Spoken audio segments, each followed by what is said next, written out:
behind, the world ahead, and there are many paths to tread, through shadows to the edge of night, until the stars are all alight. Hi everyone, it's me, Grant, your usual producer and Pippin enthusiast. We don't have a new episode of Game Master Monday for you this week, so Priya and I are both preparing for two different conventions. So instead, we're going to give you something that we both like a whole awful lot. The first episode of AthraPlay.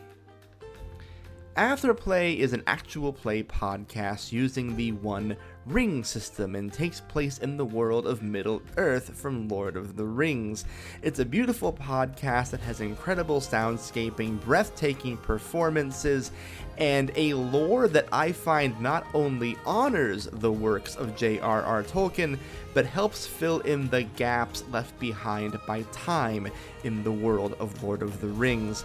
This is a cast that clearly cares a lot about their source material, but also wants to expand and improve upon it, and I dare say that they do. You may even recognize some of the voices of AthraPlay from Game Master Monday. Tori, who plays Ellerina, is from our Unresolved Sapphic Tension episode, and Nikki, who plays Kael, is from our Crushes and Cryptids episode. So believe me when I tell you we are huge fans of their show, and we really believe in what they're doing. So without further ado, I give you the first episode of AthraPlay, and if you, like me, become a fan of their show, go give them a follow and a listen wherever you enjoy podcasts. That's it from me. Enjoy AthraPlay, all you little toques out there.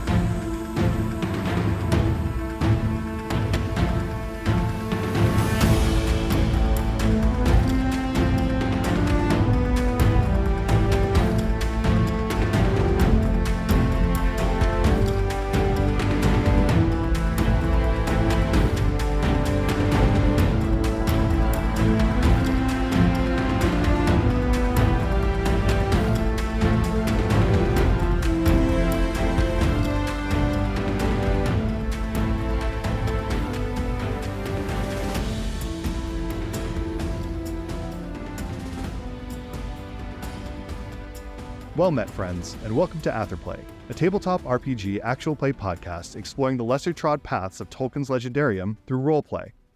I'm James Kaku Pearson, your host and lore master. Each episode, I will guide a group of players through an adventure set in J.R.R. Tolkien's Middle-earth.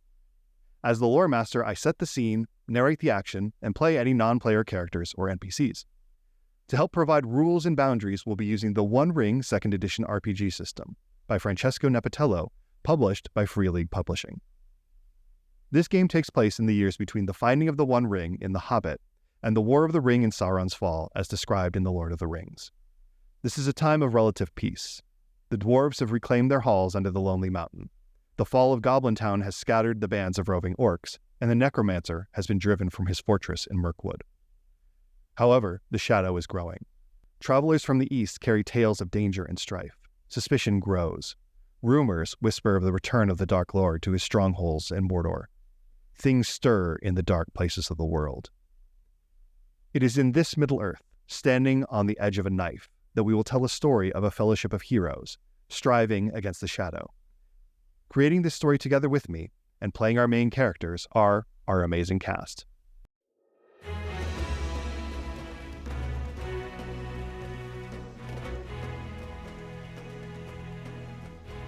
I'm Nikki Boylan, my pronouns are he, they, and I'm the co-content director at InfinityBreak.net, where we're telling stories our own way, home of Legends of Laia, Parascience, and more. On AthraPlay, I play Kael Delor, a ranger burdened by a generational curse and the heavy title of the Fell Warden. Hey, I'm Tori, pronouns she, her, part-time co-host of the Silmarillion. I play Ellerina, Princess of Mirkwood, adoring daughter of Thranduil and sister of Legolas, who is on the search for her own taste of adventure. I'm Steph Midlock. My pronouns are she, her, and I'm one of the co-hosts of AthraPlay, a literary podcast that explores Tolkien's legendarium. I'm playing Hildegard Took, also she, her, a Hobbit scholar / secret romance novel author whose Tookish side is starting to awaken. Hi, I'm Velvet Dracos, a podcast performer and editor. You can also find me on the Clever Corvids network, City That Never Dies. My pronouns are it, its, and she, her, and my character uses the same. I play Morinor, an elven warden who remembers the light of Valinor, but now, thousands of years later, needs to shake herself out of being a drunken has-been to help people out. My name is Jude Vase. My pronouns are he, him. I am Steph's co-host on AthraPlay. I am also a co-host on a reprehensible podcast called Babpod, where we watch television shows and make variously horny and stupid remarks about them. I am playing Nionwe. He is a wandering elf from the distant east who is on a personal mission of discovery thanks to a blue-cloaked man who sent him on a vague mission. And I'm James. My pronouns are he, him, and in addition to being the host and lore master for this show, I'm also a podcast producer and amateur voice actor living in California. Before we begin, a quick note on canon. This podcast is a work of fan fiction. While we may make efforts to adhere to the source material, we can and will change things. This may be to better suit our story and characters, because we forgot what was originally written, or because it's cool. This is an opportunity to tell stories and include characters that are missing or underrepresented in the main narrative, while also celebrating the works of Tolkien. Additionally, as a work of fanfiction, we have no claim of ownership over the world or writings of J.R.R. Tolkien. Those rights belong to their respective rights holders. Now, without further ado, we have many paths to tread, and the darkness is rising.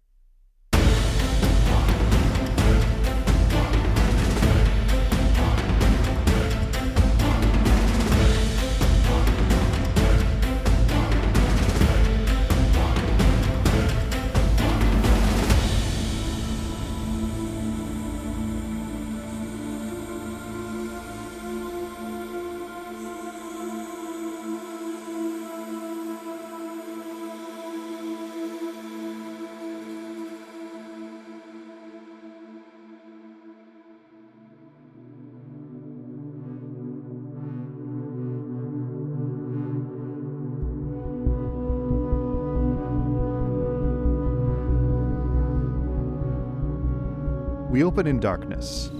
Not the darkness of night, but a glossy blackness. As we pull outward, we see the darkness is moving, running slowly. It's liquid. We pull back further, and we follow the flow of the darkness, and as we watch, a droplet coalesces and falls and breaks with a spatter on a green leaf. It's only now, as we continue to pull back further still, that we see that the darkness is blood. Not the red that we would expect, but a deep, dark ichor, which has been splashed across the foliage of a wooded clearing. The clearing we see was clearly the site of a pitched battle. Huge furrows have been rent into the ground. Tree branches have been knocked down and tree trunks show gashes and gouges, some of which were made by blades, but some of which look like claw marks. And then there's the blood, which is spattered everywhere, across the plants and pooling in the muddy soil. The battle may have been pitched, but it was also decisive. A fell beast, massive, with 6 powerful limbs and gray skin like a shark, lays dead in a heap in the center of the clearing. Its rough, frog-like body is cruelly slashed and gouged, and its long, slender neck ends abruptly. Its monstrous head, which was removed in a single clean cut, lays in the dirt. Whomever the victor was, they chose not to take any trophies. Into this clearing, a figure steps carefully. They've been tracking this beast for the better part of a week, only to find that someone has beaten them to it. As you come into the clearing, Kael Delor, please describe yourself and what you do.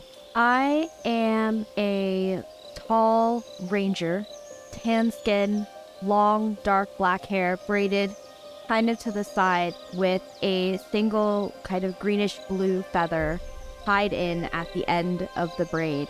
and similar feathered earrings that I wear as well, same color, as if probably from the same source. I have a leather corset, which bears the marks of many battles and, of course, self-repaired, which is quite obvious upon looking at it. And tall boots that are also leather that go up to my knees. The color of my clothing is like a very dark green with some brown to camouflage with the forest that I live in.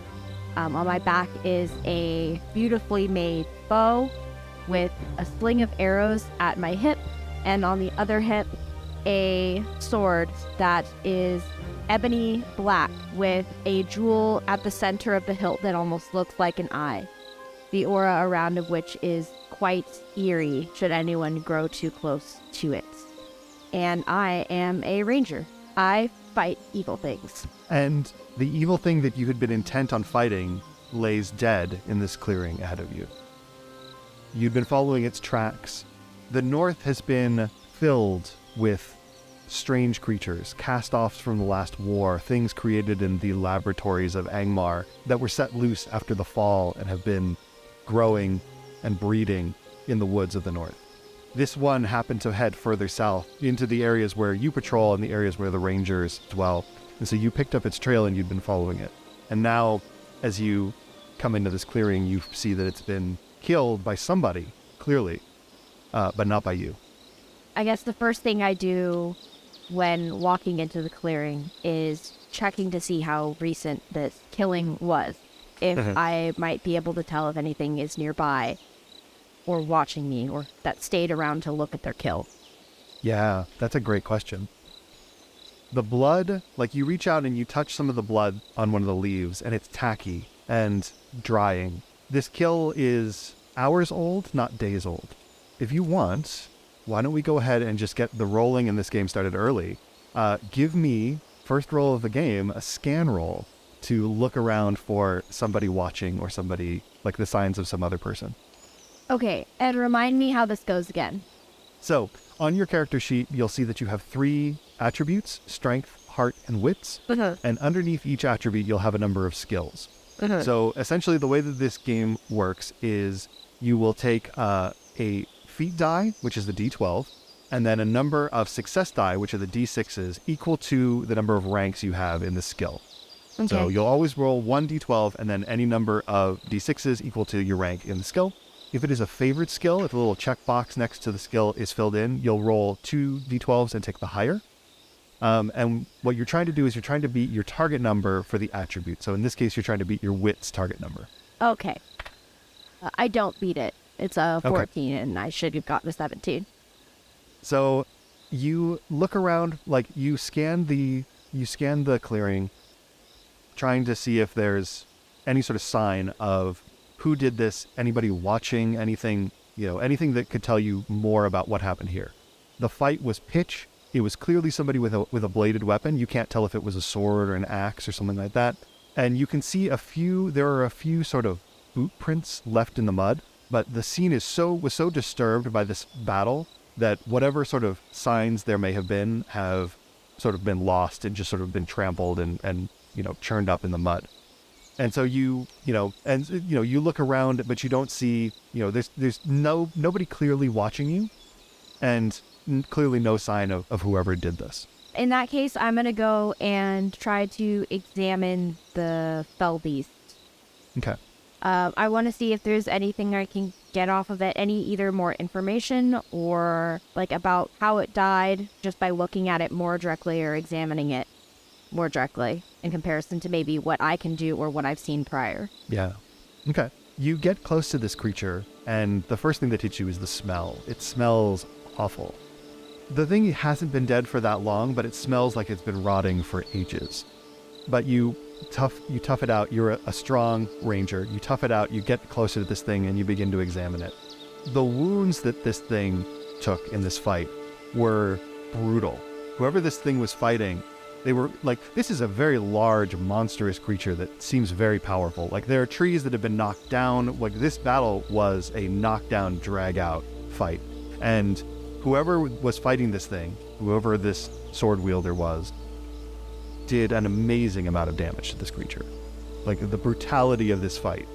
You can only imagine how, like, what this fight must have been like just based on the science that you see. You are bent down examining this creature when you hear the sound of a twig breaking from the opposite side of the clearing behind you. My hand immediately goes to my sword. Do you turn? Yes. Okay.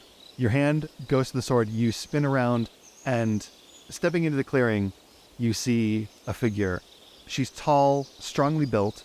She has dark hair with just a hint of silver at her temples, and her long dark hair is sort of pulled up into a really intricately braided bun at the back of her head.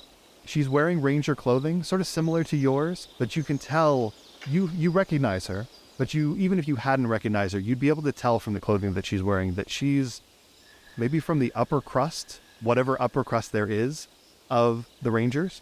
And the most telling thing you can tell about her that sort of marks her as being maybe a little bit more of a noble ranger is the cloak that she wears, which is brown and sort of camouflaged on the outside. But as she steps into the clearing, it sort of billows a little bit, and you can see the lining of the interior, which is a deep, almost black blue, studded with constellations of silver stars. She has a black eye patch covering her left eye and a scar that extends down from there onto her cheek, and a long bow strapped across her back. And as she steps into the clearing, she raises a hand. Like, she sees your hand on the sword, she raises a hand, and she says, "Hail, Fell Warden. This is Gilrain, daughter of Deerheil, chieftain of the Dunedain."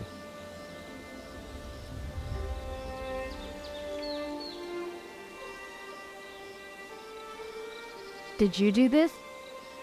No, I was actually about to ask you the same question. Well, that leaves even more unanswered questions. Still, pleasure to meet you. Maybe in less messy circumstances, but, clearly your attention is... And I kind of gesture to the spell beast behind me. Here. Wasn't me as much as I wish I could claim that. It's actually fortuitous I found you. I need some assistance, and I was hoping perhaps that you might be willing to oblige. Kind of look from side to side as if, like, there might be someone else she's talking to. You want my assistance? Yes. Your reputation may have preceded you, but I know there is more to you than simply your reputation. What assistance do you require? I've been tracking a group of strangers traveling south. 2 weeks ago, they approached the Sharp Hollow settlement. Only one of their number went into town, seeking information. By all accounts, they were polite, courteous. However, everyone who met with them, to a one, described them as feeling foul somehow. A feeling of discomfort. And shortly after those strangers left Sharp Hollow, their water soured. It's most likely the settlement will have to be disbanded and moved. So they sent word, and I've been traveling south trying to follow them. Their path has led me here, and it seems perhaps that they may be responsible for this as well. Responsible for you being the fell beast itself or the killing of it? She takes a long moment and ponders that question. I'm not 100% sure it's one or the other. Perhaps both. Interesting. As you can see, I think that there is a danger here that perhaps if we pooled our resources, we may be able to do more good together than separately. I can agree with that. Very well. This was the charge that I was stalking for some time, and clearly it no longer needs my attention, so I guess I'm free for business. Very good. We'll continue to travel south. We should move quickly. I have a rough idea of where they might be going. And where's that? They were asking of a place to the south, I'm not sure you're familiar with, called the Shire.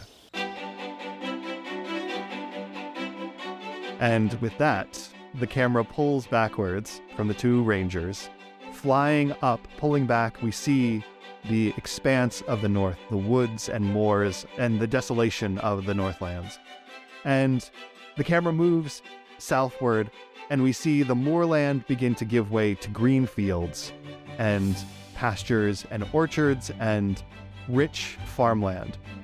And we find ourselves in the land of the Shire. And of course, because we are in the Land of the Shire, we have to have a pastoral montage of various scenes. We see a wheelbarrow of pumpkins being moved around. We see a bunch of hobbits sitting outside of a pub, drinking ale and eating some fine cheeses. As our camera travels through the Shire, we hear little snippets of gossip.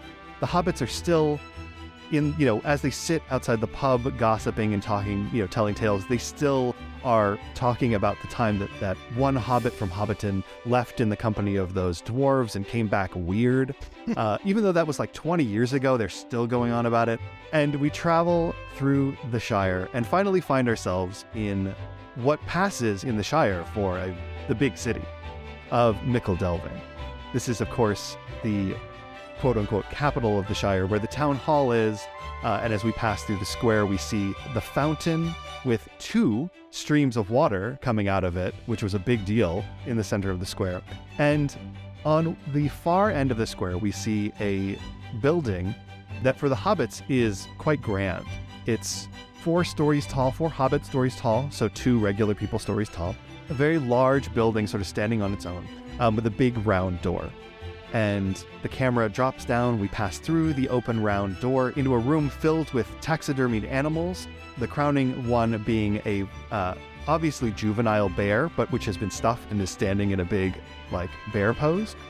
And we pass through this room full of taxidermy into the interior of the Matham House. The Matham House is, of course, the museum of the Shire, where hobbits will take their family heirlooms, the things that are too important for them to get rid of, but too fancy to sort of keep around their holes, they'll donate them to the Matham House.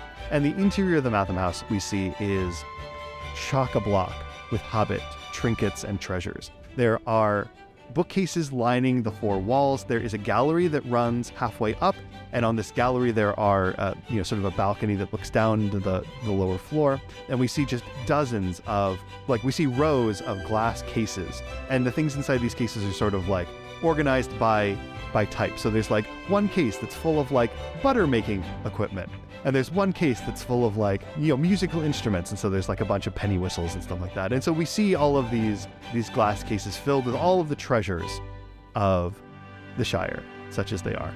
And in this place, we see a couple of hobbits sort of moving around. It's a slow morning in the Matham House. We see the proprietress of the Matham House. Her name is Malva Slowfoot. She's an older hobbit, and she's bustling around. She has a feather duster, and she's just making sure that the cases are dusted. And following behind her is a terrier named Firework, who follows dutifully along at her feet. We pass through these cases, and we find another hobbit, a younger hobbit, working here in the Matham House.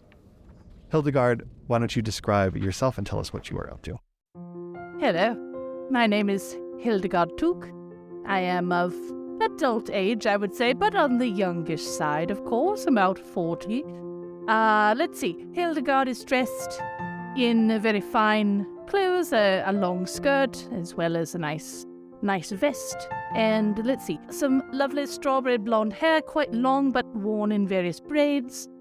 She has what is known as a chatelaine, which is a thing on her belt. It's like a silver thing with chains on it, and on each chain is a little thing, a pencil, a magnifying glass, a little seal, and what else have I got? I don't know, a mirror perhaps, something. Little bits and bobs. So when she walks, there's a bit of a tinkling sound as she bustles around. She's quite tall for a hobbit. She's about, I would say, 3'5", which is quite a good height. Very good, very good. She is very good-natured. When we find her today, I am cataloguing a large collection of buttons that came in from Cordelia Chubb. This is Cordelia Chubb's curious buttons that she's gathered from all over the Shire. To be really honest with you, they're quite boring. It's, they're just buttons, I don't know. Brass, wood, some stone, one mother of pearl, which is quite nice. But I suppose this will have to go in the button case. But anyway, I'm a bit bored, to be honest. Yes, you are in the middle of counting these buttons for the 3rd time, having gotten so bored that you lost count twice before. And you are just 35, 36, 37, when you are interrupted and you lose your train of thought yet again by the barking of Firework, who is yapping from the other side of the Matham House. You look up, and you see a figure cloaked, sneaking through the cases. They lock eyes with you and then move quickly over to you and pull back their hood, and you see that it is your cousin, Violet Bolger. Violet is a little bit younger than you. They've yet to come of age, but are just a couple years away from turning 33. And they've been staying with you in your house and working sort of as an intern at the Matham house to just get away from their parents, who are a little bit more Bolger and a little bit less Chook. They rush up to you and they grab your arm and say, "Hildy, I have them. I have the new books." Oh, good, quickly. I have them walk around a corner, show them to, I just out of Malva's sight, so that Malva can't see us. Show them to me, let me see. They move around, and they have a basket, which is sort of covered in like a gingham cloth. They pull back the gingham cloth, and inside you see a stack of 10 books. They say, the clerks at the town hall just finished them this morning. I had to pay a little bit extra, but these ones should be as free of errors as possible. Oh, wonderful. That's great. Well, I shall reimburse you for sure. This is wonderful. Thank you so much. Are you, may I add my seal to them? I've got it on my little chain here to make sure that I can authenticate the books as my own.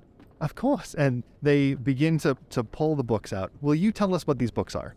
Sure. So in her spare time, Hildegard is a great writer of romance novels. They're about myriad things. However, they tend to focus on hobbits going off having adventures, falling in love with folks from all over Middle-earth, of all shapes and sizes.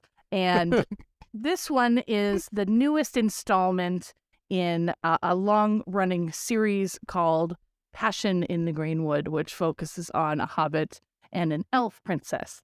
And this is one of her Hildegard's favorite things to write. And Hildegard has never met an elf, has never been out of the Shire. So some of these things are maybe not factually correct, but they're what a hobbit, would think of these things. So, yes. So these are the books. Now, it's important to note, though, that this would not be something that the Shire folks would, look well upon, being somewhat insular, right, for the most part. So she writes under a pen name, a nom de plume, of Ambrosia Everbottom.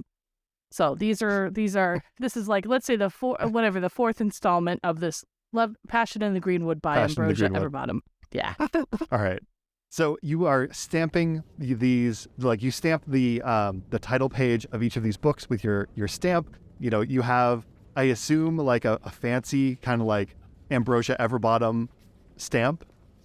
Yeah. It's just like an A-B with like some little like birds around it, and I just kind of stamp it in the cover because people like to flatter me by sometimes plagiarizing or making their own copy. So I do, if I can, I do like to make sure that this is an official licensed copy. Yes. So you are about to stamp the last book when you hear the sounds of tapping dog feet on the floor and the clack of Malva Slowfoot's heels. She rounds the corner around one of these cases, all, 2'8" of her. And she says, "Violet Bolger, is that you?" And Violet, stands up and then immediately throws the gingham back over the cloth. And Violet turns and says, Oh, yes, it's me, but don't come too close. I'm sick today. That's why I'm not working. Malva stops and sort of looks at them. All right, fine, but I expect all of your categorizing to be done by the end of the week. And Violet says, "Oh, yes, of course, when I'm feeling better, I..." And Malva turns and walks away at this point. Phew, that was close. You got to get out of here. Yes, now that you've stamped these, I'm going to take them to Bree and sell them. Are you sure you don't want to come with me? No. Bree is ever so much fun. I couldn't possibly. I have so many buttons left to count, I think there's like a wistful look where she wants to go, but there's, she's a bit, no, I shall stay. No, you go have a lovely time. Let me give you some pocket money to pay you back. So I give a couple coins or whatever our money is. I don't know. Yeah, you give them some copper pennies. They take them and stick them in their pocket. And they say, "The buttons will still be here. One of these days you'll have to come with me." Promise me. It's a promise someday.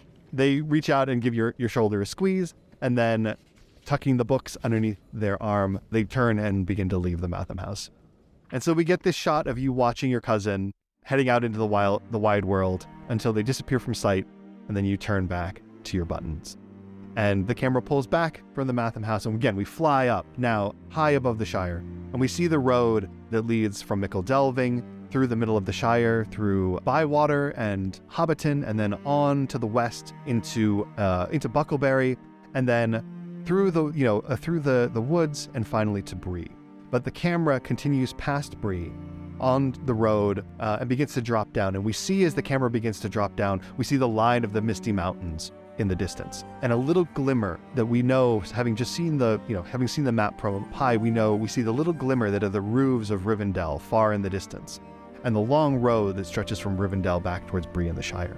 And as the camera descends down now, we see, storm clouds in the distance over the Misty Mountains, and we see a large sort of round hill with a ruined watchtower on top of it. And in the shadow of this ruined watchtower, walking along the road, we see two figures walking from the direction of Rivendell towards the direction of the Shire and Bree. They walk, they're not on horses, they're walking together. And as we see them walking down the road, the camera pulls down and we see that they are two elves. The first elf that we see is, well, Ellerina, why don't you describe yourself and tell us what you look like? Walking, you see an elf with skin as dark as the night sky. Her white hair on her head and piercing eyes both seem to glitter like the stars that elves are known to worship. Two small white braids join together from the front of her hair to the back to a slightly larger braid down the middle of her long, curling white hair in a half up, half down situation, if you will. Both sides of her hair are shaved close to her head in a way that you haven't typically seen amongst female elves. She's adorned in a long flowing dark green robe that opens up to the front to show a more practical, loose-fitting button-up shirt tucked into a simple brown pair of pants and traveler boots. Edges of the robe are decorated with a scattering of sparkling silver thread and gems, wearing a star-studded sky and a constellation familiar to elves and often worshipped upon. Strapped on her back is a small wooden buckler with the etched image of a dragon helm and bow in the middle, surrounded by green emeralds and a larger green emerald in the middle that also matches the green emerald at the end of a silver pointed spear also attached to her back. Strapped on one leg is a leather harness with a book and a rolled up scroll. And then finally, atop her head, you see a simple silver circlet of branches and leaves come together to meet at a small emerald in the middle of her forehead. Clearly you are dressed very finely. Do you carry yourself with sort of the bearing or the manner of somebody who maybe is noble or royal?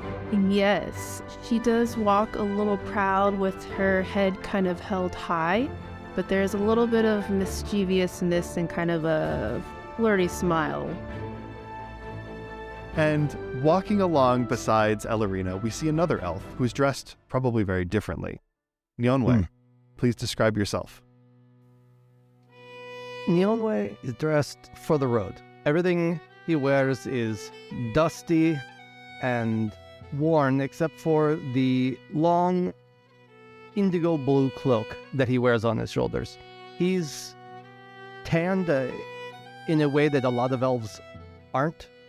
From long journey, his skin is like a honey gold color, and his black hair is sort of wavy curly.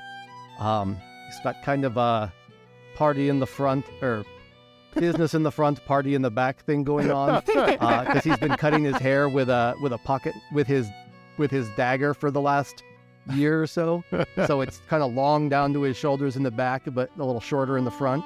Mm-hmm. He is wearing all of his gear is of very good quality, but has obviously seen quite a bit of road recently. He wears an archer's breastplate. It cuts across his chest to expose his right arm to keep it free for movement, which is decorated with wheat stalks and bees and, most prominently, 2 elks head to head. And his cloak is affixed to this harness with a sort of elaborate silver elk pin and a golden bee pin. He's shorter than Ellerina by a bit. He's not particularly tall for an elf, and he has a, not stockiness, but a hardiness to him. He's more muscled than fey, the way that some elves are. He has a very, very serious-looking bow on his back and a large collection of arrows in a quiver on his side, and 2 daggers in the belt across his middle. One is bronze, and the other appears to be some sort of black glass. Yeah. And he speaks with a bit of a curious accent. As they're walking and talking, his accent is slightly different than hers. They're speaking, he is clearly, Sindarin is not his first elvish tongue. So, as the camera pans down and we see these 2 travelers, very different travelers, we pull it a little bit closer and let's hear a little bit of what you guys are talking about as you're walking down the road. Neonway, Yeah, did you ever beat my brother Legolas in a bow off? I dare say, I would like to think I could. I spent a long time with the bow. That's quite a mighty one you have, too. He looks faintly embarrassed by that. I've put quite a lot of work in my bow. Thank you. Bow making is not my personal skill, but it was crafted for me by a very good friend back home. Huh. I would like to see you go against my brother. I think someone needs to knock him down a peg or 2. He's very proud, was my observation. Yeah. Very proud. That just kind of goes with the family. You know how it is. No. No, don't know how it is. No, I'm not. Remind me to show you more of how it is next time we're that way. I would like that. I am not familiar with nobility this far west. That might be for the best. As you round a bend in the road in the shadow of this hill capped with this ruined watchtower, you see figures approaching you on the road. There are several figures on the backs of snow-white horses, a number of figures who are, carrying weapons, but also wearing sort of cloth garments, not armor. And at the center of this traveling group is a palanquin being carried by 4 porters. The palanquin has, curtains drawn around it, but whoever is riding this is clearly somebody of some importance. This party takes up the entirety of the road, and to the left there is a drainage ditch that is filled with muddy water, and to the right is the steep side of the base of this hill, leaving not a ton of clearance on the road. As this group makes their way towards you, you hear a voice call out, "Hail, travelers! Clear the way! Clear the way!" What is this? Who are we clearing the way for? They continue to approach as you call back. Actually, now that as they draw closer, you see that the figures are all elves. And the elf at the front of this group sees that you are elves as well and raises a hand, and the party comes to a stop a few feet away from you. "Oh, hello, travelers. I didn't recognize you as other elves. How is the travel today?" God, James. It's a palanquin, right? Yes. That's what they're... What manner of conveyance is this? "Oh, we are merely ferrying my lady back to her home in Imladris. This is merely her palanquin, so her feet do not get dusty upon the road." Neonway looks down, and his boots are fucking caked Yes. with dirt and dirty. What's wrong with the dirt? "Tell me, travelers, where from do you hail? I thought at first that you must be also dwellers of Imladris, but your garb and your voice seems quite odd to me."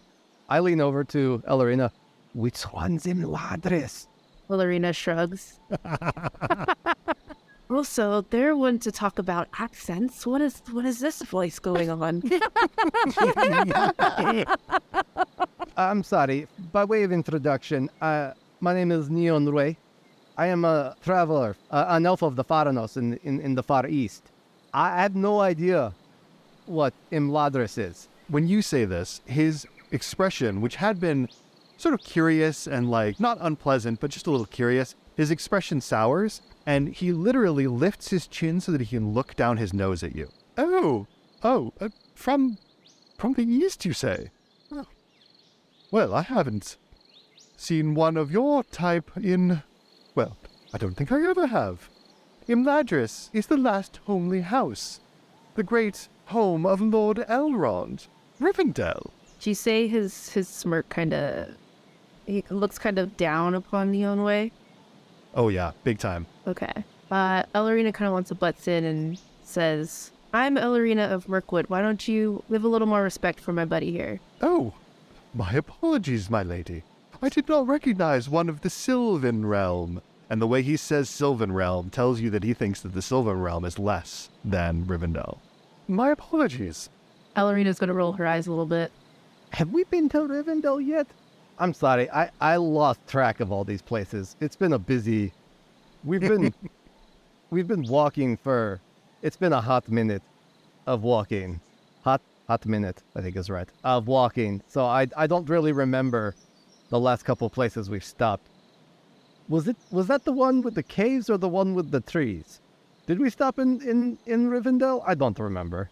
If you are on this road, you surely must have passed through there, and I find it hard to believe you would have forgotten such a place. I mean, clearly I have. I don't know. I don't find many places that don't have caves very memorable, to be honest with you. I'm sorry. Can we circle back here? Who are you again? Oh. Where are you from? Who are you carrying? I am merely the steward and chief factotum to my lady. And he gestures to the palanquin. And you see the curtain on the palanquin has been moved just like, you see an elegant hand has moved the curtain of the palanquin aside just a little bit.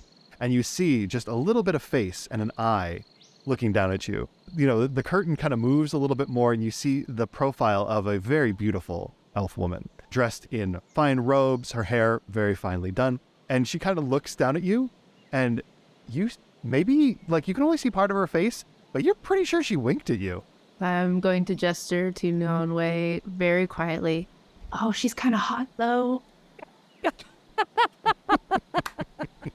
I'm still stuck on the palanquin. Why would you travel in a box? I don't understand Some people don't like dusty shoes. Maybe you should give it a try next time. We'll find you one. No. Hello in there. Absolutely not. The whole point is to walk. I left No. Hey, don't knock it till you try it. We'll get there. Neon Way's very upset at the notion of traveling in a box. He's really struggling with this. Ellerina, you wave and you say hello in there to the woman in the palanquin, and you see just a little bit of smile on her face, and then she lets the curtain go, and it closes. And the elf who you've been speaking to says, well, this was all quite informative. However, we must proceed on the path if we're to reach our destination before tonight. So make way, and the party begins to move again. Okay, bye. Nice to meet you. So the two of you step aside and they move past you down the road and continue on their way. And as they disappear into the distance, we see the two of you back on the road continuing to walk west.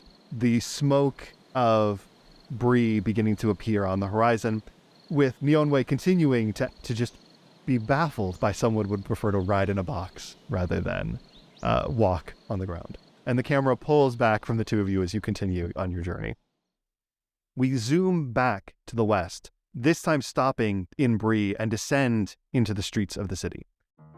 For all of the desolation of the north, for the fall of Arnor and sort of the emptying of the northern lands, Bree has somehow managed to sort of escape a lot of the desolation. The fact that they're at a crossroads on the Greenway and the east-west road, even in this time where there is not sort of the the commerce or trade or travel that there was back in the old days when the Old Kingdom still exists, has kept the town profitable and populous. And it's not uncommon in Bree to see hobbits, men, elves, dwarves, sort of all mingling. And as we pass into the town, we see people going about their business. We see markets, stalls, we see workshops, forges, everything sort of going on that we would expect in this town. We pass by a busy, boisterous inn. We see a sign of a prancing pony. And rather than go into that well-loved and well-established institution, we turn down a dark, dingy alley until we finally end up at the sign of the Grey Have Inn, which is the other inn in Bree, the one which is far less frequented. We pass into the common room of the Grey Have Inn, and we see that there aren't many people in here. An older man, the innkeeper, sits behind a counter cleaning a glass with a rag just over and over again. We see a few people clustered around a table eating a plate of, passable food. And we see a figure curled around a bottle. Morinor, please describe yourself. So, not that it can be told just now, but Morinor is an elf, pretty tall, like 6'3". But of course she's hunched around the bottle right now, slumped across the table. But you can see like a long, voluminous mane of bright red hair going down her back, but it's all mussed and messy and not well kempt. It may have been brighter when she was younger, because unusually for an elf, she must be very old because she's actually showing some signs of age at all. She kind of like adjusts so her cheek is against the table, and she has some laugh lines beneath her eyes, just the slight beginnings of crow's feet. There's a streak of gray at her temple. She also has a kind of tan-ish complexion and golden eyes, not yellow like a cat's, just like a warm, soft gold that probably looks kind of greenish yellow at a distance. She's dressed in this really heavy and kind of oversized gray cloak, and indeed, all of her clothes are somewhat mismatched, still distinctly elven, but all grays and blacks and very faded colors. There's no trace of the usual elven green or white or blue or any of that.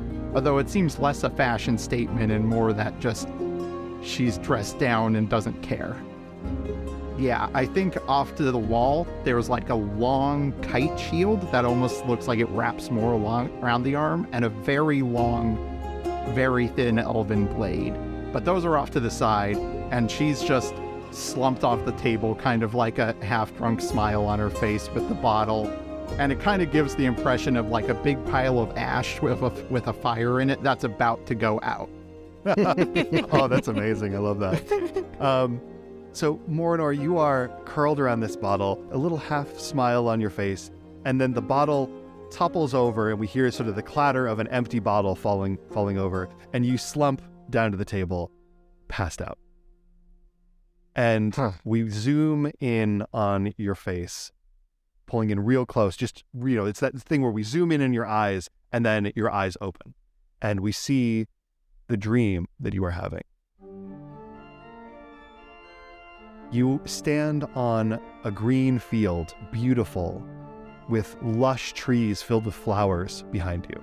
The beauty of this place is, there's so much beauty in this place that it can't render in this dream that you have. So it all is sort of like a sketch around you. In the sky, we see light of the sun, and then everything begins to dim and darken. And as we watch, the sun is eclipsed by the moon, and we see just the disc, the dark disc with the rays coming out from behind it. Everything goes dark in the world around you, and the green field and the trees disappear. A fire kindles in front of you. It starts small but begins to grow. It crackles and burns and becomes a trough of fire stretching out into the distance. This is similar to the Room of Fire in Rivendell, where it's a dark room with just lit by a single fire in the center of the room. But unlike that room where it is, a fireplace with fire, here the fire stretches into the darkness, into infinity in both directions. From somewhere in the darkness, you hear the sound of soft weeping. not from any particular direction, just sort of generally in the darkness. And then a figure steps out of the darkness into the firelight in front of you, standing across from you in the fire. She is tall. She is probably 7 feet tall. She towers above you. Her eyes blaze with the light of an elf who has seen the trees. This is Galadriel. She looks down at you with this look of pity and revulsion in her face, and then reaches down to her belt and pulls out a black ocarina. And she says to you, "Long ago, you gave this to me along with your pledge that I need simply return it to you and you would render your aid. I call on you now to fulfill your oath. Your path will soon cross that of 2 rangers of the blood of Numenor. Their quest is far more dire than they know. You will join and assist them. Do this, and I shall hold your vow fulfilled." And she holds the ocarina out to you in the dream. I think Morinor kind of looks down at it, back up at Galadriel, with a look of familiarity, but like it's been a long time and she's different, and says, "You know, Galadriel, you could have just sent me a letter instead of rubbing my face and all this." The frown on her face deepens. She holds the ocarina out to you, and now it is sort of above the line of fire that separates you, and the flames are sort of coming up and licking around her wrist, and so it's like a hand reaching through the fire with this black ocarina in it. Fine. An oath's an oath. She grabs the ocarina. You reach out, you grab the ocarina, you feel it in your hand for a moment, and then you wake up. And you're like at the table, still a little bit drunk, and you're clutching the empty bottle, as like your hand is holding the empty bottle in the same way you were holding the ocarina a second before. Do I actually have the ocarina? You look around the table, you like reach down and you like check your pockets. You're still feeling a little bit inebriated, so you're just kind of like moving really weird, but you don't have the ocarina. I think she kind of slumps forehead on the table and was like, "Well, that was a dirty trick." You slump down, forehead on the table, and at that moment, the innkeeper, who had gotten up to go deliver some meat pies to one of the table, is walking past your table. "Oh, excuse me, sorry. Seems you have dropped this." And he reaches down and picks something off the floor and places it on the table next to you, and then bustles off back behind the bar. What is it? It is a black ocarina. I think she just kind of picks it up, looks at it like nostalgically, and plays like one like scale and ends on one really clear, crisp note. And as it ends, one of the logs in the fireplace splits, so the fire goes ping and kind of has to resettle. Yeah, everybody like you play the scale, and the few people who are in the bar, the conversations kind of die down, and they begin to look over like, "Oh, we're gonna get some music." And then you hit that last note, the log breaks, there's a crackle of sparks in the hearth, and at that same moment, the door to the inn opens. And 2 figures enter. And we see Gilraen and Kyle walk into the Grey Haven. Both of them are familiar to me, right? At least Kyle is slightly. Yeah, you would probably know. If you knew about the Fell Warden, you would know by looking at my sword and know who I am. Gotcha. Even if you hadn't seen me in person before. So 2 rangers of the blood of Numenor walk into a bar. Is this the start of a joke? I think she looks between the 2 of them and says, "The Fell Warden and you. I wouldn't have believed it if I hadn't been told to expect you." Gilraen stops. She furrows her brow. "Winecloak, I see you're awake this time." "Yeah, unfortunately. To what do I owe my aching head?" "We are on business. Business that does not concern you.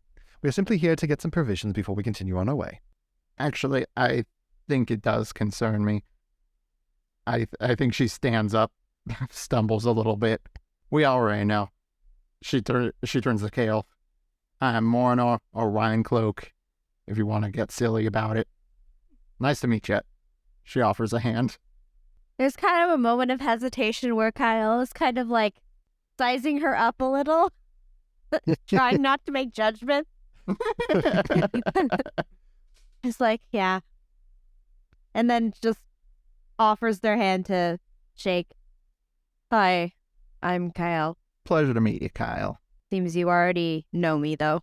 Well, I've seen your family throughout the years. I can know the sword. Yeah, But I guess that makes sense. I'm pleased to meet the current bearer. Actually, Gilran, I think it is my business. I'm not sure why, but if Galadriel says so, it's got to be true. Her already sort of dour expression darkens even more. She frowns even deeper and, narrows her eyes at you. She looks around the inn and then gestures to the innkeeper, who goes and lifts up the bar and sort of pushes open the door to the storeroom. And she says, "Explain," and gestures for you to go into the back room.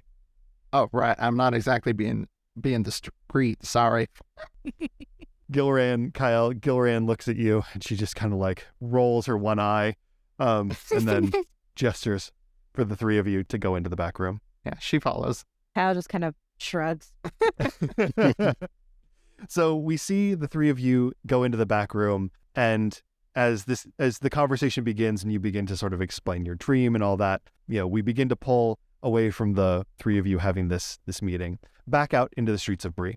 And we see walking through the streets of Bree, Ellerina and Neonway.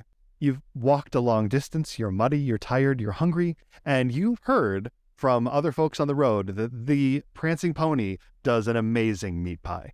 And so we see two elven figures push open the door to the Prancing Pony and step into the boisterous, loud, filled common room of the Prancing Pony. Good lord, that's loud. From behind the bar, we see Barleyman Butterbur, the proprietor of the Prancing Pony. He gestures to you. He's busy serving 3 different people. He gestures to you and he kind of points to an open table and he gives you a big thumbs up and just sort of leaves you to your own devices.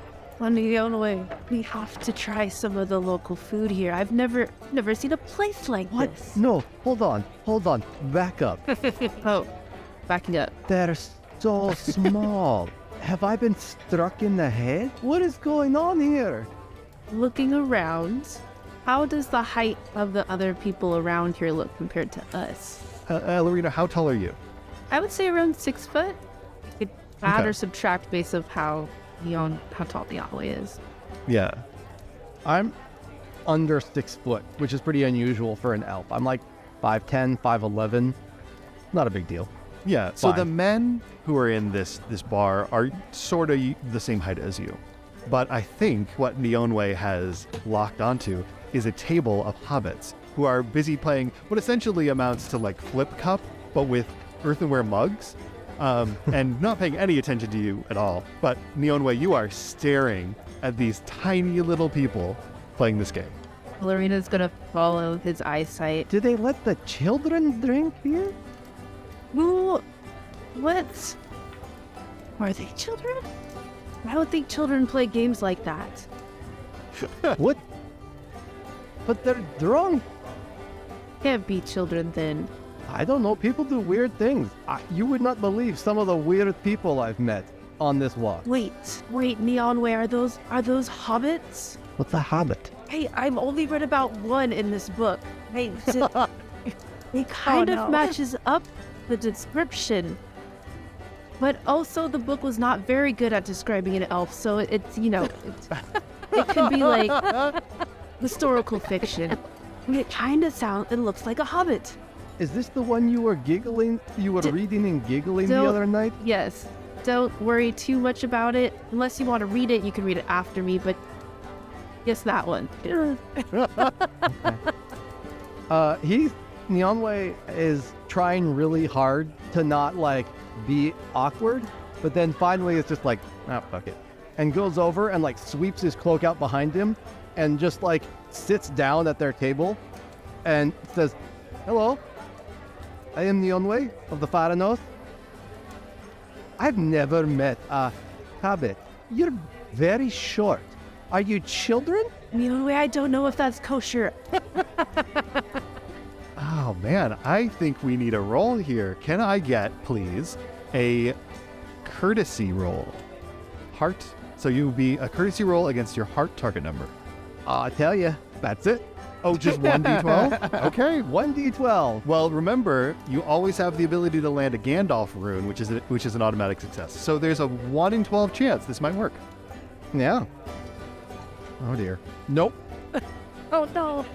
The hobbits are in the middle of playing this game of Flip Cup with these earthenware mugs, which is a very loud, very boisterous game, and they've already broken like 4 mugs, and they're very obviously in their cups. And when you say that, they go dead silent. All of the mirth and, childlike glee that you'd seen on their faces that made you think that they were children drains away. And one of them reaches down and picks up a shard of earthenware, like a particularly pointy shard, and says, "What did you say?" Oh, okay. Definitely not children. Oh, no, excuse him. We don't get out much. What are you talking about? We're always outside. No, I've never been inside of a building in like 6 weeks. Just reel it back in.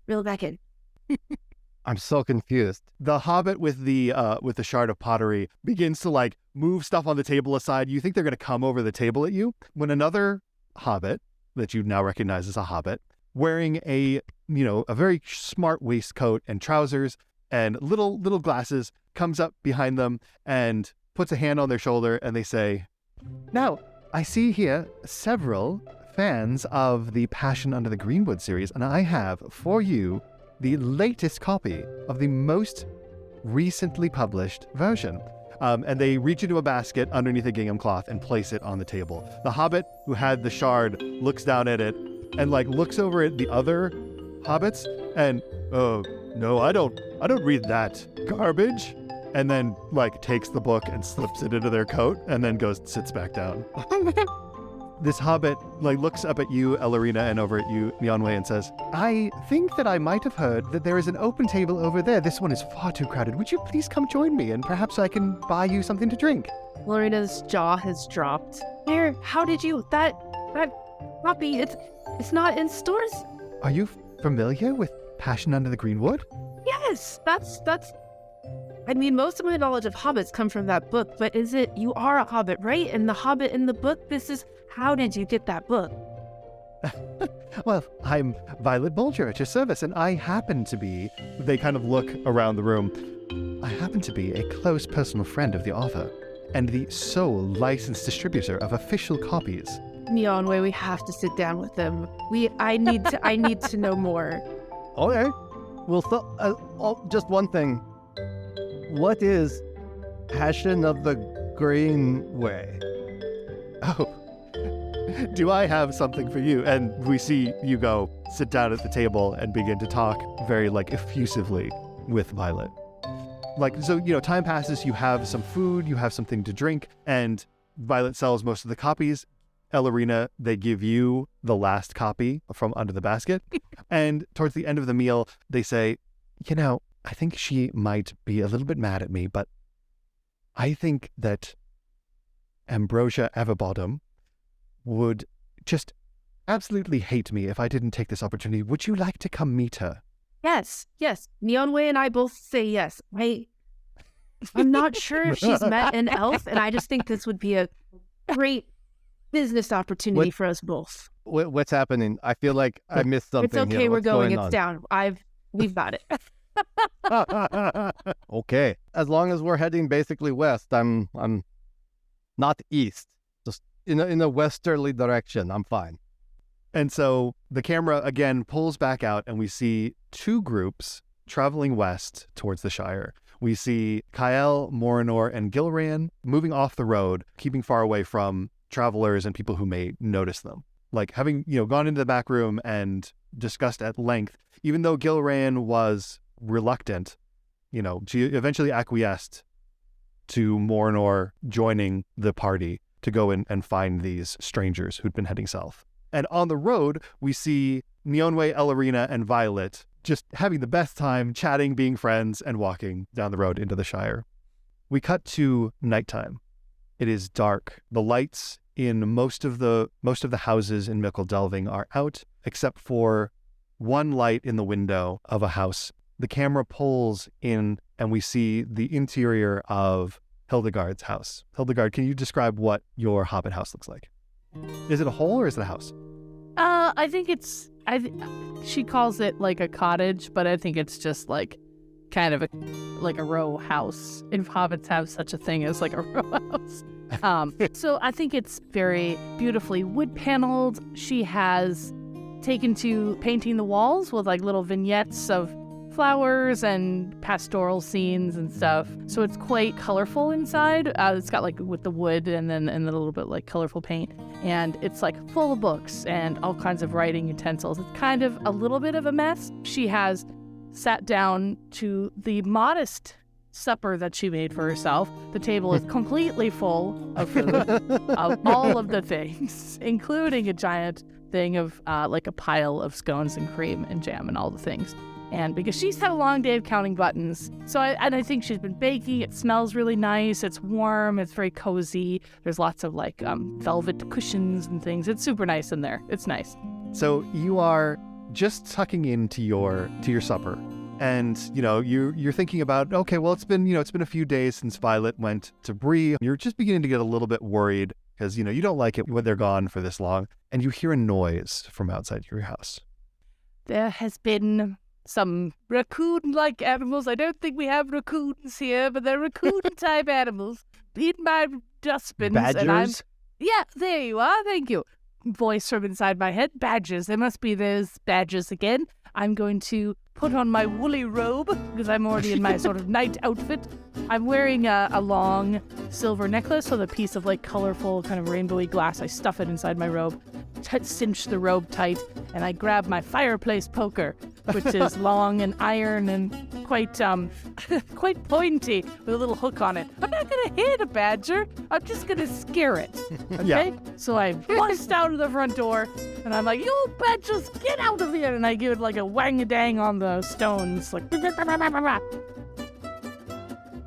The round door of this hobbit cottage bursts open, and you emerge in full, like you've got your fight face on. You emerge in full battle mode. You wang the thing on the ground. You make a lot of noise and completely startle Violet and two very tall figures who are standing on your doorstep in the darkness. Neonway is absolutely not prepared for this attack and is just lets out a rip of a swear in Quenya, in his particular dialect of Quenya, and doesn't fall over, but is thoroughly, like, embarrassingly off his balance and is, like, stumbling back off the stoop and is, like, trying to get his bow off his shoulder and is just off his game entirely. And when he realizes it's an angry hobbit lady swearing about badgers, he tries to gather himself and mutters something about badgers being fierce creatures, and he understands it. And then, like, tries to, like, collect himself and look cool, but fails. Lorena is stifling a giggle at rough and tough Neonway flying back. Have you ever fought the badger? Badgers are mean. I don't know what kind of badgers you have out here, but back where I'm from, you don't screw with a badger. Neonway, I think she thought you were the badger. Well, I'm just saying I understand the ferocity of her aggressive attack because badgers are butts. Violet steps forward. They've got their hands up sort of appeasingly. Now, Hildy, please don't be mad at me, but I have brought two fans of your works to visit, and they are elves. Hildy, you mean you're Ambrosia? Fan seems like a strong word. I slowly lower the fireplace poker, look at you with my big brown eyes like, my goodness, well, hi, yes, shh, hello, button. She puts a finger up to her lips. Shoo. No, please, come inside, my very tall friends. And Violet, you have returned. I'm sorry, I thought you were a badger again. It's only the third time this has happened. Please, and I gesture for all of you to come. Let us not speak the name Ambrosia out here in the streets of Fickle Delving. Well, the streets have ears. Well, Lorena ducks down and her eyes are very wide at this kind of home she's never seen before. As Neonway steps inside, he turns to Hildy and he says, For what it's worth, I'm short for an elf. I look up at you. Oh my, very hot in here. Is it hot? Oh, both of you. Oh my. Please come in. I'm sorry I'm in my robe. I put the fireplace poker down, usher you in. I've set up it's quite a small meal. I do hope there'll be enough. Please come into the kitchen and let's have a mug of something. A nice hot chocolate. Even though the table is hobbit size, you step into the kitchen and there is a feast laid out on this table. See, not much really. Not much. Whoa, this... Are you a Yavanna born again? Sweet mother of plenty. If you want me to be, absolutely. Happy with both of you. Happy with whatever you want. I've 2 elves in my kitchen. I can't believe it. This is violent. Should I take my boots off? This is a really nice take house. your boots off. They're a little dusty. Oh, there's more than dust on there. It's muddy. Yes, take them off. Take them off. Yeah, all right. I This never know when feast, you go to a house. I never know what to do. Are you throwing a party? This is a feast fit for like one of my father's parties. your father must be quite a meager person then. This isn't much at all. In fact, I have more I can bring out. I've made a seed cake and all kinds of things. So do come in, and we shall get some seed cake in you soon enough. I'm very flustered. Very hot. As you come into the house and take off your boots and, begin to try and wiggle your way into the kitchen. And Hildegard, you go off to get the seed cake. Violet follows you and they say, you will be fine. They are very big fans of yours. I have to get back to the Matham house. I realize it took a little longer to get back than I should have. I'm going to work late tonight and just finish up my cataloging. And then hopefully Malva won't yell at me again. They are lovely elves and really just have fun. Bye. And they bundle up this food and head out of the house. Oh my. Okay. I go back in and I sit down and I say, well, so you're fans of my books? Oh my. Well, yeah, yes, I am. Neonway hasn't read it yet, but, I've read a little bit to him and told him of the story as we've walked. I haven't actually learned how to read your language yet, so I'm working on it. I could speak it. Well, that's wonderful. This might be a tricky book to start it with. But you said you've never met an elf, and also based on the description of elves in your books, I'm assuming you haven't. But I have never met a hobbit before, besides Violet, who walked us over That's here. not true. We met those They four are hobbits at the bar that were very... Met might be kind of hostile. a strong word. They were very mean. They menaced me with a broken shard of pottery. I'm not sure if they like to be called small Neonway. Actually, Hildegard. Yes, what do you... I'm Hildegard Took. You may call me Hildegard, Hildy, whatever you like. What do you feel when people call you small? Just so we can educate my buddy over here. Oh, well, it's sort of all of the tone of voice, I suppose. However, I am quite tall for a hobbit, you will see, at 3'5" and a half. I thought I was being exceptionally friendly. Did you just sit down? You sort of need to ask to be invited in. We sort of think of you all as vampires. To invite you in. No, maybe that was it. Did we introduce ourselves? I can't remember. No, you have not. However, whatever you like, my lord. It's been a weird night. I'm sorry. Believe it or not, I have better manners than this normally. It's just been on the road a long time. He takes a deep breath and gathers himself and bows very deeply, almost bumps into Hildy as he bows. I am Neonway of the Tharanos. I am traveling. I have been walking west for... It's a really long time. A really long time. I met Ellerina in... I can't remember the name of it. There were a bunch of trees, and there was a cave thing, which was cool, because I haven't been in a cave since I was home. But there were some elves. It was nice. Your dad's cave's pretty nice. Neonway, as ever, you have such a way with words. I'm not great with names, okay? I've walked so far. I've Everything's got a name. Everything's got like 3 names and 3 different languages. It's hard to keep track of it all. You need to like write it all down. Well, nice to meet you. Here, buddy, eat this, and I'm gonna pass him a plate. And my lady, Ooh, please scones. give me your name if you wish. Yes, I'm Ellerina, Princess of Mirkwood, and she kind of stumbles past that to be like, don't make a big deal, don't make a big deal. Thank you for inviting us into your home. Oh, my princess, my lady. Oh, no, please, no, don't. Oh my goodness. Don't worry about it. No, I'm very worried about it indeed. I've never had even the mayor of this silly town here. This is... Oh, I'm... please, what can I do for you?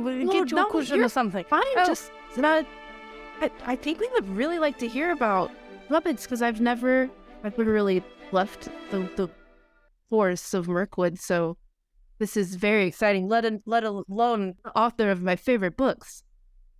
Oh, stop. Oh, you stop it. I haven't left the Shire, so we have that in common. Perhaps we can educate one another, for I would like to, I look you up and down in like a...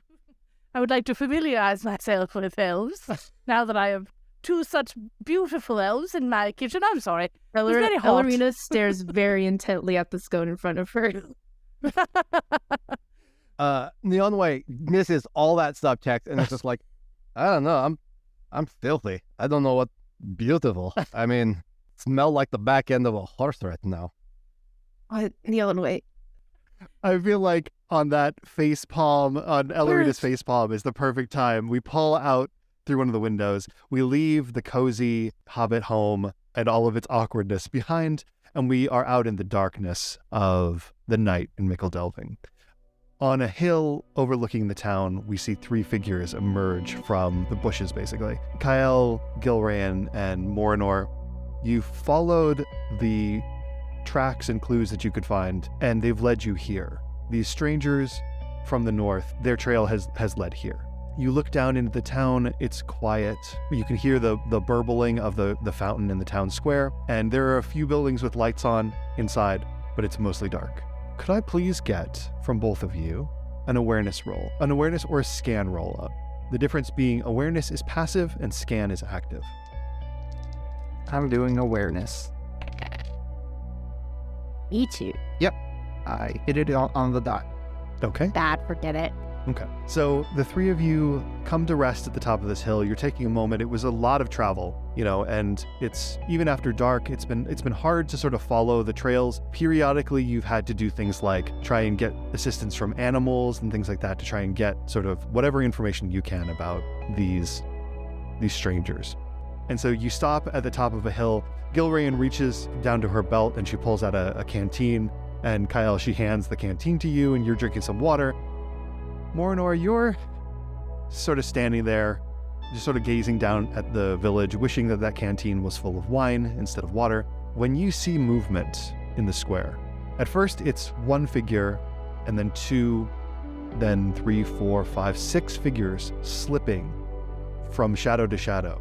You only see them sort of in the light cast from one of the lit windows. You see them moving through the square towards a very large building on the edge of the square. This large building has its lights on, all of the lights on inside. And as you watch, you see them go to the back of this building, and from the vantage that you can see, they go to one of the doors, then you think what you see is them force the door open and slip inside. You're the only one of the 3 who sees this. Were those our people, or were we just witnessing a burglary? What did you say? I saw 3 little shadows down there just force their way in the back of the house. I'll put the canteen down, hand it back, and try to see what she's seeing. I mean, it's kind of weird that they've ended up in the Shire anyway, but... The figures that you saw were definitely not hobbit-sized. That's one thing that you definitely noticed as you saw them crossing the square. Kyle, you try to see what Morinor saw, but you don't really see anything. And so the 3 of you are kind of like watching quietly for a moment, and then you hear the sound of a dog barking, high-pitched, frantic, from inside that building that the figures went into. All right. Well, I'm going. And yeah, so the 3 of you just sort of look at each other and then, without another word, move towards the building.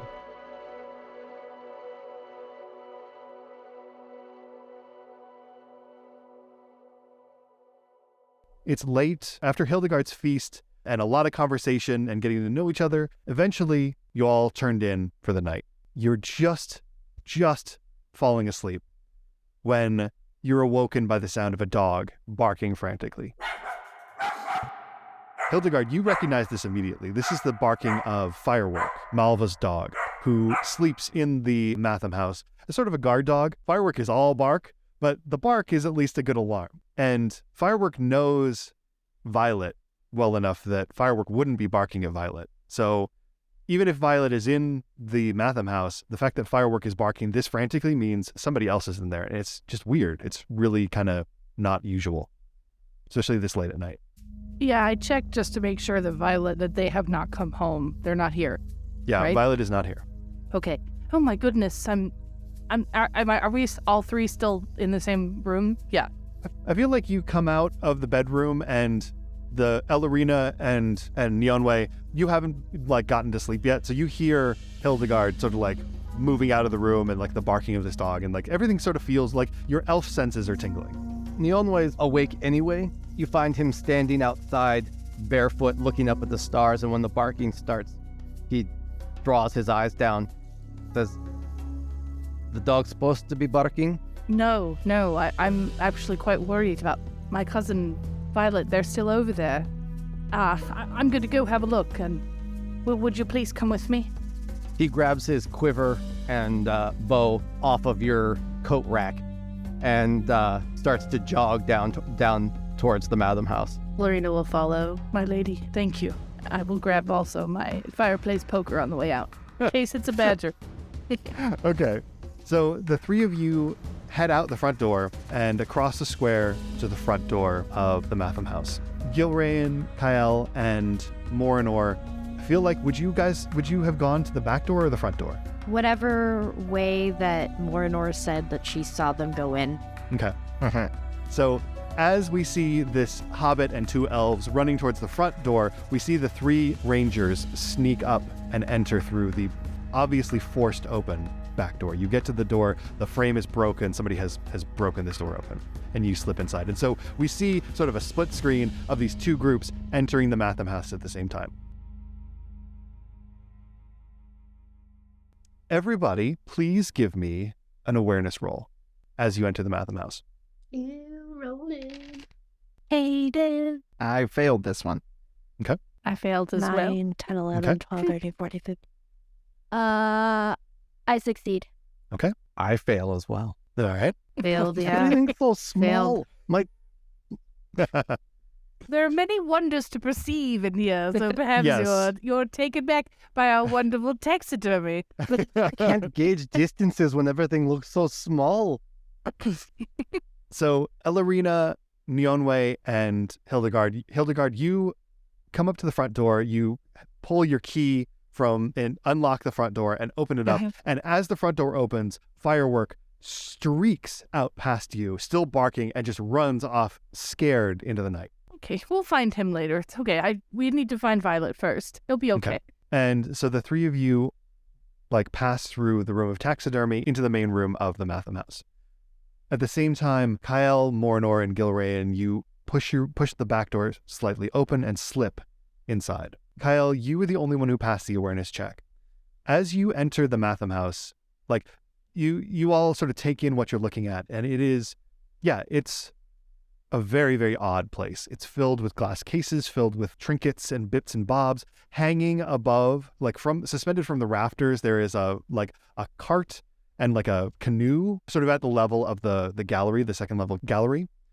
But Kyle, what you notice is a weird smell, and not the smell of old musty books and stuff, but a chemical pungent smell in the air in this place.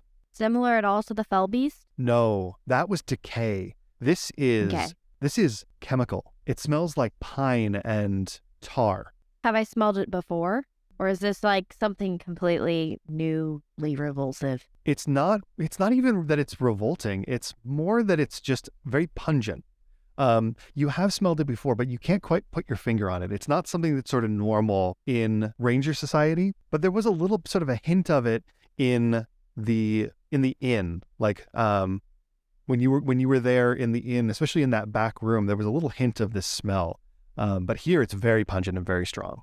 As the 6 of you move into the Matham house, you hear a voice from inside. At first it's quiet, but because you're all sort of sneaking in, you overhear this voice.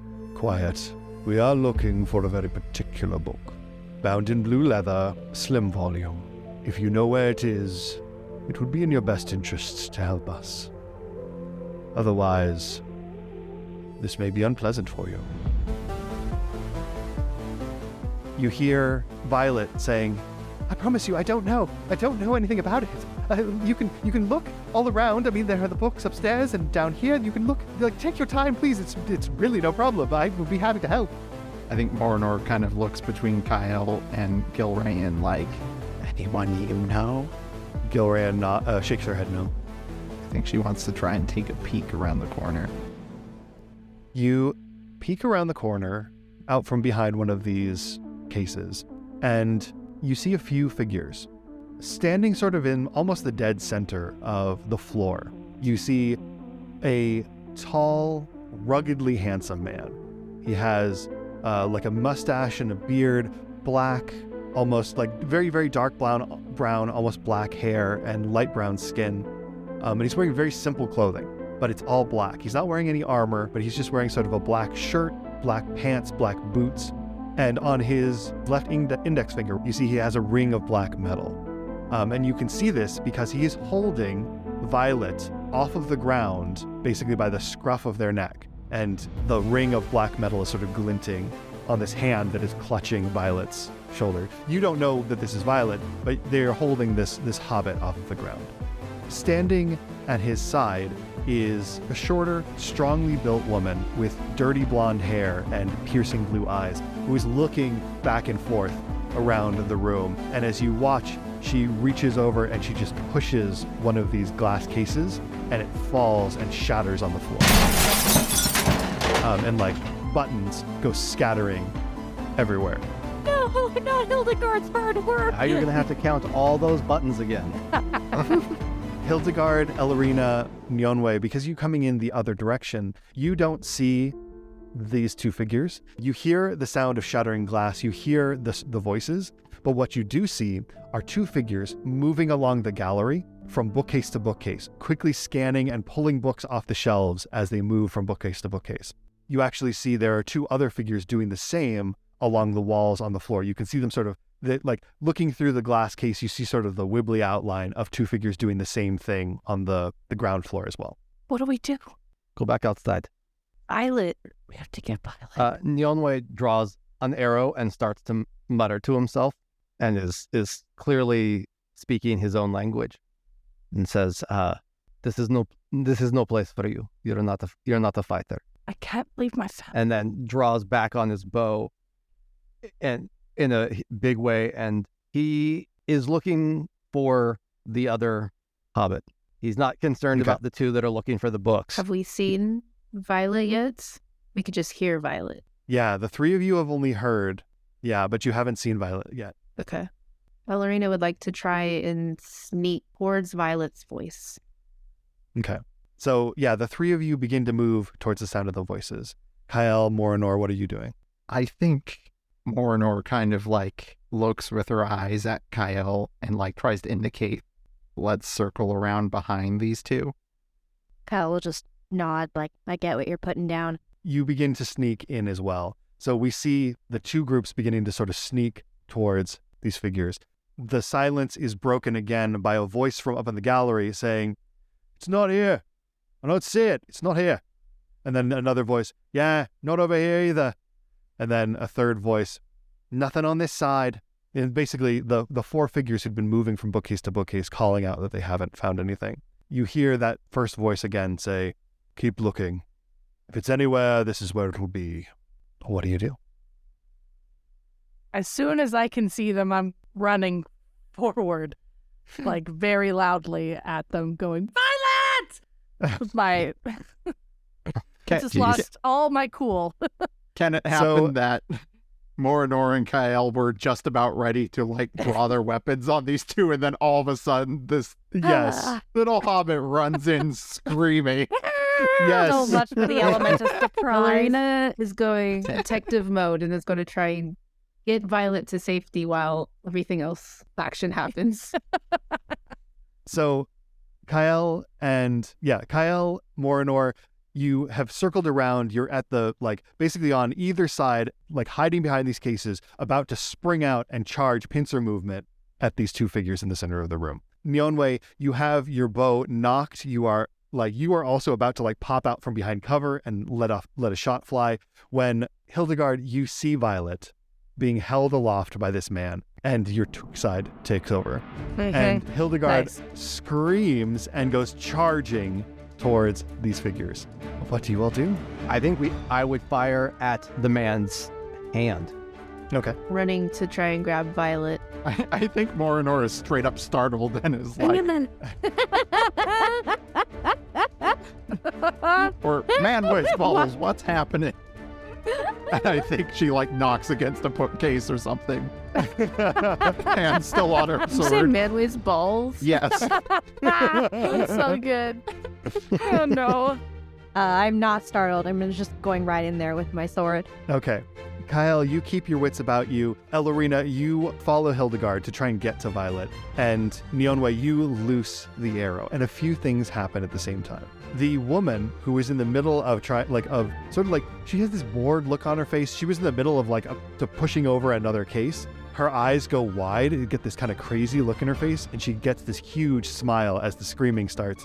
And she lunges forward and snatches the arrow out of the air before it can hit this man's hand. Shit. And she's holding the arrow in her hand, and as you watch, Nyeonwei, she reaches down and she sniffs the feathers, the fletching on the arrow, and it's a real creepy move. I don't like that at all. It smells like you. Hildegard, you charge towards this figure, and he is surprised momentarily, and then he kind of shakes his head a little bit, and you get in close, and he reaches down and he bats with his free hand, his left hand, with his right hand, he bats the fireplace poker away and snatches you up as well. And now he's holding both you and Violet sort of off the ground. I'm kicking and wiggling around like a badger in a bad spot. Violet gets this really scared look on their face. They look over at you, and at the same time, Kyle, you burst from cover, sword drawn, and you begin charging at them. The woman who has caught this arrow, she finishes sniffing the arrow, then she sees you charging in. Please don't sniff me. And she kind of smirks and takes the arrow. Does the arrow have a stone head or a metal head? I think it is, I think it would have to be flint. I think he has some metal-headed arrows, but most of them are obsidian or flint-headed arrows. Okay. She takes the arrow, she flips it around so that the point is down, and then you think for a second that she's about to stab herself in the arm, but instead she roughly brings the arrow down and it strikes a metal bracer that she has on her wrist, and a spray of sparks comes off of the bracer. And Kyle, as you're charging towards this woman, you suddenly remember what that smell is. You smelled it in the back of the inn because that's where they kept all the lamp oil and pitch that they use for the torches and lanterns that they have. Get the fuck out! The sparks hit a pool of oil which has been spread on the floor of the Matham house, and it immediately bursts into flame, and you are cut off from your target by this wall of fire that leaps up between you. Ellerina, you are also caught behind this wall of fire, and you see this man sort of standing behind this wall of fire holding these two hobbits. Then you hear Violet's voice. They say, I know where it might be. There's a secret library. I know where the Tooks keep their secret library. If you go there, they might have it. Just let her go. Let my cousin go. The man looks at Violet and then shrugs and throws Hildegard. Hildegard, you smash into a decorative case of brooms, and you're sort of like you disappear in a fall of brooms that sort of fall all around you. And all of you watch from behind this curtain of flame. The man sort of gestures with his free hand, and the two figures who were up in the gallery drop down to the floor, and all of the figures just leave through the back door. As they exit through the back door, you see that woman still holding Neonway's arrow. She sniffs it one more time and then breaks it and throws it on the ground, and they disappear through the back door. And that is where we will cut to black for this time. Oh my God. Calling my shot. I'm killing that bitch. Yes.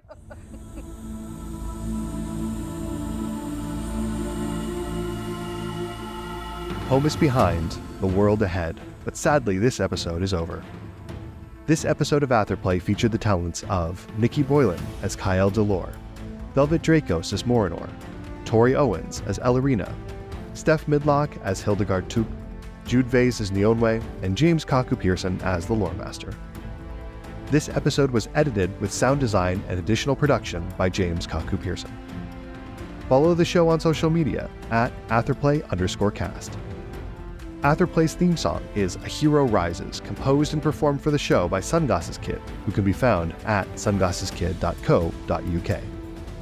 This episode features additional music and sound effects from Soundstripe at soundstripe.com and Epidemic Sound at epidemicsound.com. Track details can be found in the show notes. Soundscapes courtesy of Tabletop Audio at tabletopaudio.com. Thank you for listening, and remember, Tom Bombadil's not actually that mysterious. He's Middle-earth's version of Jimmy Buffett.